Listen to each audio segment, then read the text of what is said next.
The Ghost with the Bloody Fingers.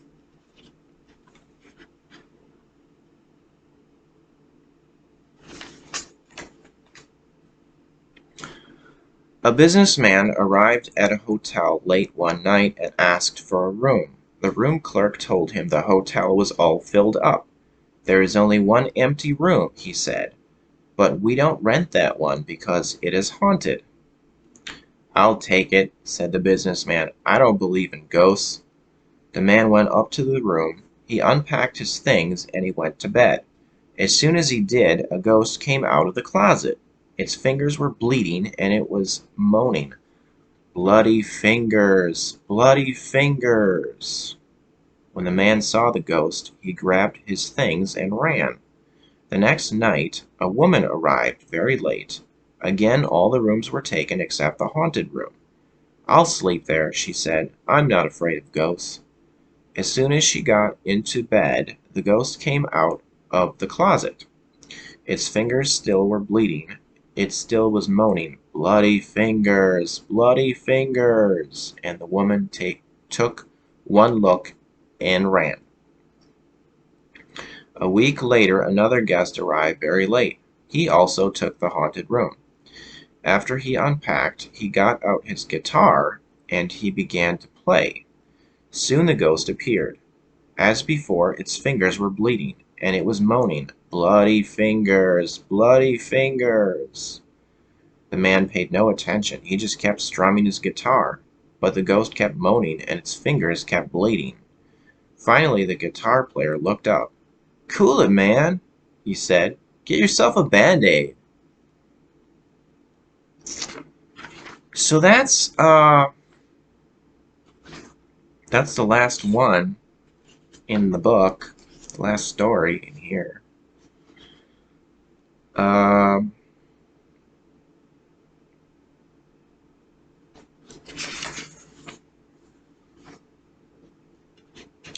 It's got some notes in the back,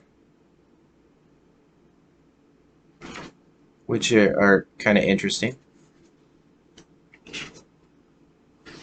If you wanted to know more about the stories.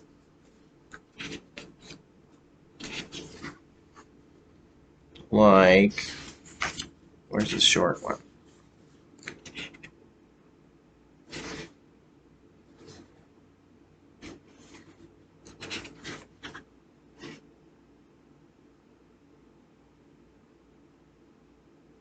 Well,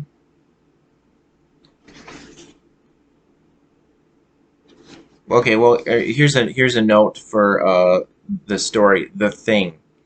This tale describes a forerunner or a forewarning of death. The warning is a skeleton-like figure that appears, then chases the principal characters. The skeleton actually is a wraith, an apparition that depicts a living person as he or she. Why don't they just say they? Well, look. Let's start the sentence over. The skeleton actually is a wraith, an apparition that depicts a living person as they will look at death. But the most commonly reported forerunners are heard, not seen. They are sounds like a knock on the door or the striking of a clock. There's another short one here. Another note.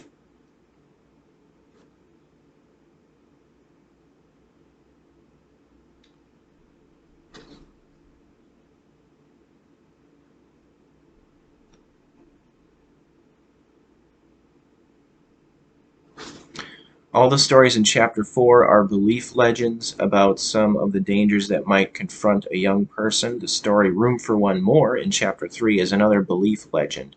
It is concerned with the supernatural, but it has been reported in several locations in the United States and the British Isles. These legends also are concerned with violence, horror, threats posed by technology, impurity of food, relationships with friends and relatives, personal embarrassment, and other sources of anxiety.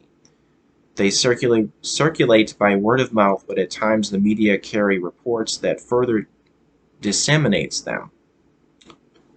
The white satin evening gown story note is, two versions of this story were known in ancient Greece. Hercules dies when he wears a robe his wife poisoned with the blood of its rival, the centaur Nessus.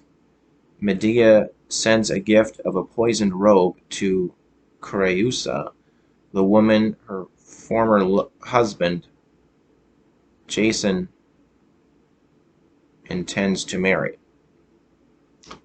When Creusa tries on the robe, she dies. So there's some interesting notes in the back of the book. Then it says the sources.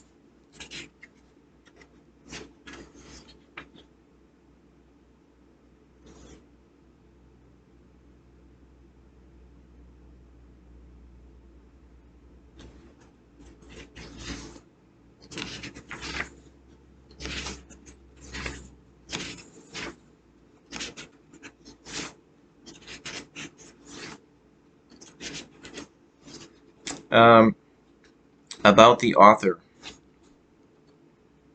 or the guy who retold these stories.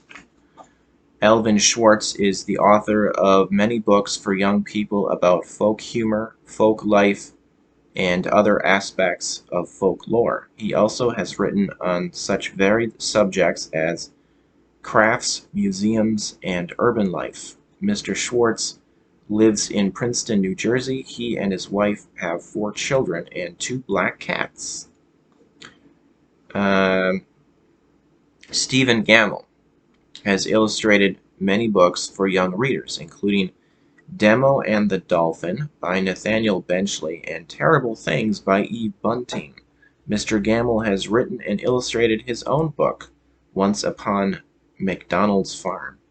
He and his wife live in Minneapolis, where they are still looking for their black cat Paul, who ran away 3 years ago.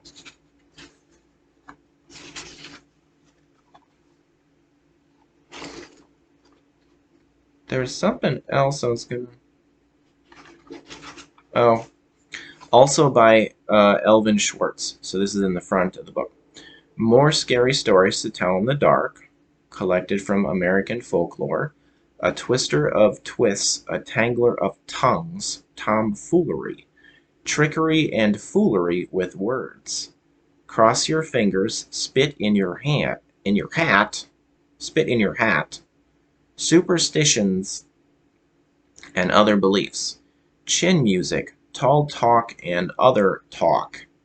Flapdoodle, Pure Nonsense from American Folklore. Alright, so that's it.